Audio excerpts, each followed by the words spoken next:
Hi there, folks. It's Jonathan Denwood here from WP-Tonic, and in this video, I'm going to be talking about microlearning.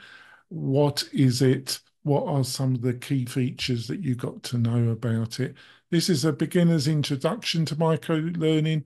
Got a ton of experience in this area at WP-Tonic. We've helped a lot of people build successful membership websites, and microlearning is an important concept for you to know about. I'll be back in a few moments, folks. So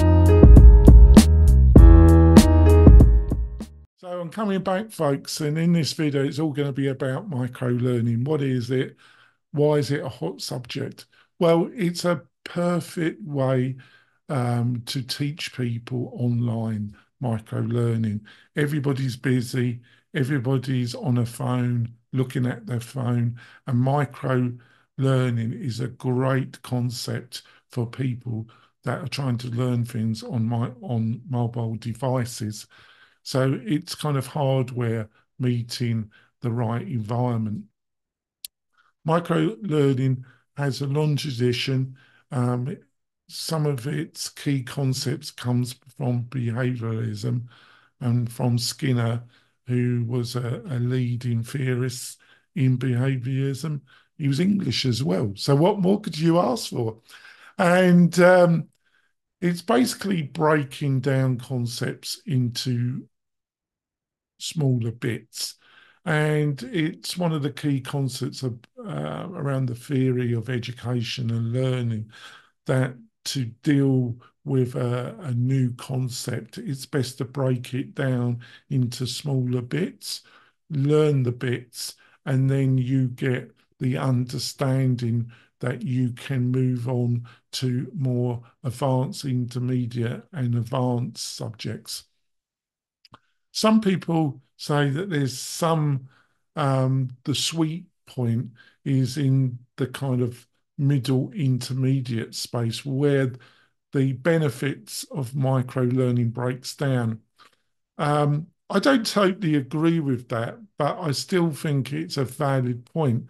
But I think the reason why it starts to break down is the cost to benefit metrics breaks down. If you're trying, it's actually quite hard to break down a subject into a structure of micro bits that actually leads to a outcome that you want for the bulk of students that takes your course. The actual production is makes it a bit simpler, and it gives them more, it can help, especially if you're building out a course for the first time. But actually there needs to be a bit more planning and thought before you actually try and break up a subject into micro bits, if that makes sense.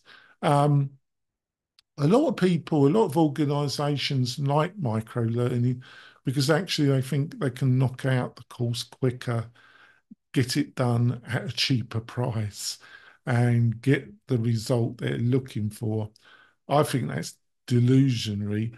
I think that it can give structure and stop people from building out too elaborate courses, especially when you're dealing with subjects where your audience is going to be a beginner to intermediate, lower intermediate level, where longer course e-learning course structures could be inappropriate.